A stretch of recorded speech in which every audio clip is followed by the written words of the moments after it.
What's going on, everybody, and welcome back to the channel. Today's video is going to be a little bit different. We're going to predict the top 10 players for the 2026 NBA season. Not the top 10 players going into the season, but who I think will be the top 10 players when the season is set and done. You guys know how it is over here. I don't like to waste anybody's time, so we are going to hop right into it. But before we get into it, I do need to ask you guys to subscribe. We're on the road to 2,000 subscribers on this channel. So before I do start my list, make sure to go down there and subscribe and like the video. But without further ado, let's hop right into my top 10 players for the 2026 NBA season. Kicking off my top 10, it's Jalen Brunson of the New York Knicks. Jalen Brunson is a very generously 6'2" point guard who dominates the game like any other NBA giant. The reigning clutch player of the year and all-NBA second teamer, is a prolific scorer on all three levels. He's coming off of a year averaging 26 points and 7 assists while shooting 38% from beyond the three-point line. Brunson and the Knicks are entering a championship window that seems like it will be open for a couple of years to come. And assuming that Brunson can continue to rise to the occasion, specifically in the playoffs, the Knicks may have a very real chance at playing until the final buzzer sounds in June. The real kicker in all this is that I think Jalen Brunson may very well have his best statistical season ever in his career under his new head coach, Mike Brown. At my 9th spot, I thought it was neck and neck with him and Jalen Brunson. I have Donovan Mitchell of the Cleveland Cavaliers. Donovan Mitchell is coming off of a season averaging 24 points per game, 5 rebounds and 5 assists. Along with those stats, he made All-NBA first team, and he was 5th in MVP voting. Mitchell is yet another massive playoff riser on this list who fell just a little short last year after a second-round loss to the Indiana Pacers despite averaging 30 points per game. Donovan Mitchell turns 29 in a few weeks, and going into his age 29 season, he's looking to make a massive push with the Cleveland Cavaliers to go deep in the playoffs. Even though I don't love how that team is constructed, I can see that team being in the Eastern Conference Finals for sure. At the age of 37, Kevin Durant will be starting his Houston Rockets tenure, and he will also be retaining the 8th spot in my top 10 list. 3 things are guaranteed in life: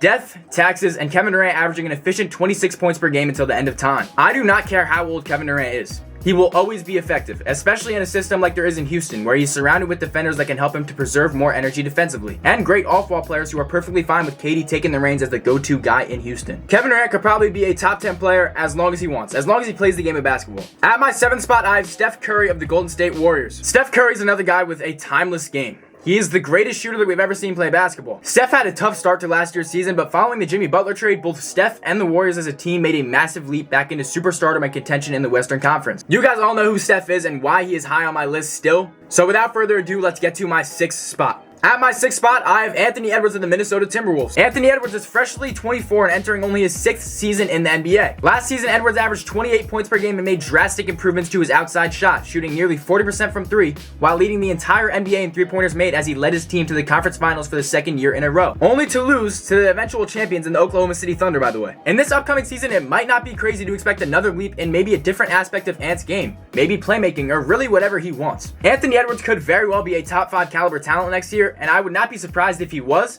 but I just struggled to put him above the guys who are in my personal top 5. And kicking off my personal top 5, I have Victor Wembanyama. I'm a massive believer in year 3 Wemby, and I can already see the comments flooding in about how crazy I am for putting him in the top 5 so early on in his career, but you guys have to hear me out. I know Wemby's only 21, and I understand it, but the man's upside offensively and defensively is crazy. And I believe that this year is the first year that we will finally get to see his top player in the NBA ceiling come into fruition. With the San Antonio Spurs only getting better, with the addition of De'Aaron Fox last year, drafting Dylan Harper with the 2nd pick in this year's draft, last year's Rookie of the Year Stephon Castle only getting better, and Wemby only getting more comfortable in the NBA. I believe the Defensive Player of the Year award belongs to Wemby this year. I believe that Wemby will be an All-NBA first teamer this year, and I believe that he will be a top 5 player in this league as soon as next season. Not only do I think that Wemby will do all of these great things in the regular season, I also think that the Spurs have a legitimate chance at making the playoffs for the first time in the Wembanyama era, which will give Wemby a chance to showcase his skills on the biggest stage for the first time in his young career. I understand that it sounds like a crazy take, but just wait. You guys are going to see in a few months' time that Wemby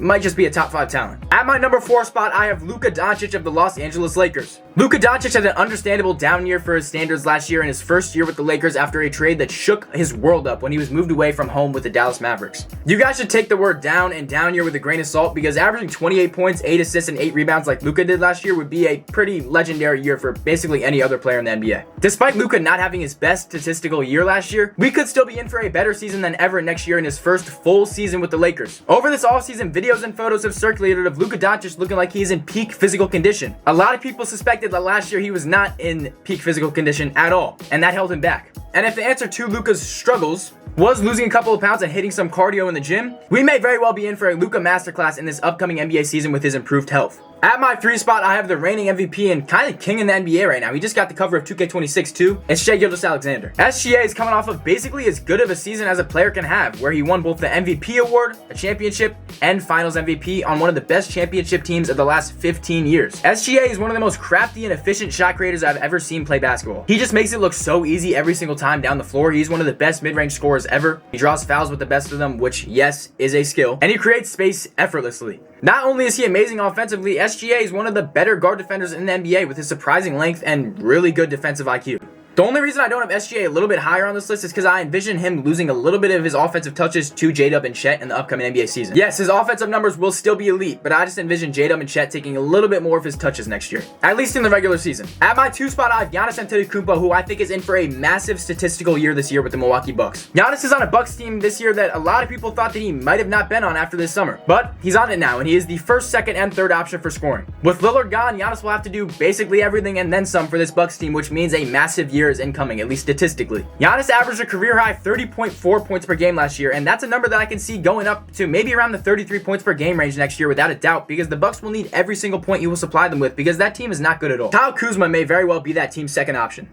Giannis is going to have a massive year this year, but I just don't think that it's enough to put him above my guy who I have at number 1. And you guys know who it is at this point. It is Nikola Jokic. The 3-time MVP arguably has a better team than ever around him this year in Denver with the offseason acquisitions of Cam Johnson, Tim Hardaway Jr., and Jonas Valanciunas. And to me, this means 2 things. Even crazier assist numbers and a great shot at winning his 4th MVP in the 2026 NBA season. In last year's playoffs, Jokic pushed the eventual champion Thunder to 7 games in a hard-fought series that I could very well see going a different way if that happens in this year's playoffs. I could see it going Denver's way. I could see Jokic hitting that next level and the Nuggets winning a championship this season with him at the helm. And when Jokic does get that extra MVP and or championship, we could very well see Jokic cemented in top 8 to 10 player of all time talks. And that is why Nikola Jokic will be the best player in the NBA this upcoming season, in my opinion. I would love to hear what you guys think in the comments. I will be responding to every single comment that is left on this video, at least the ones actually debating me. And one more time before I go, I do need to ask you guys to drop a like on this video and subscribe for more content like this. And let me know in the comments if you guys want more videos like this, these ranking style of videos. A little icon to subscribe should be right here too, and my recent uploads should be up here. I appreciate you guys for watching, and I will see you guys in the next video.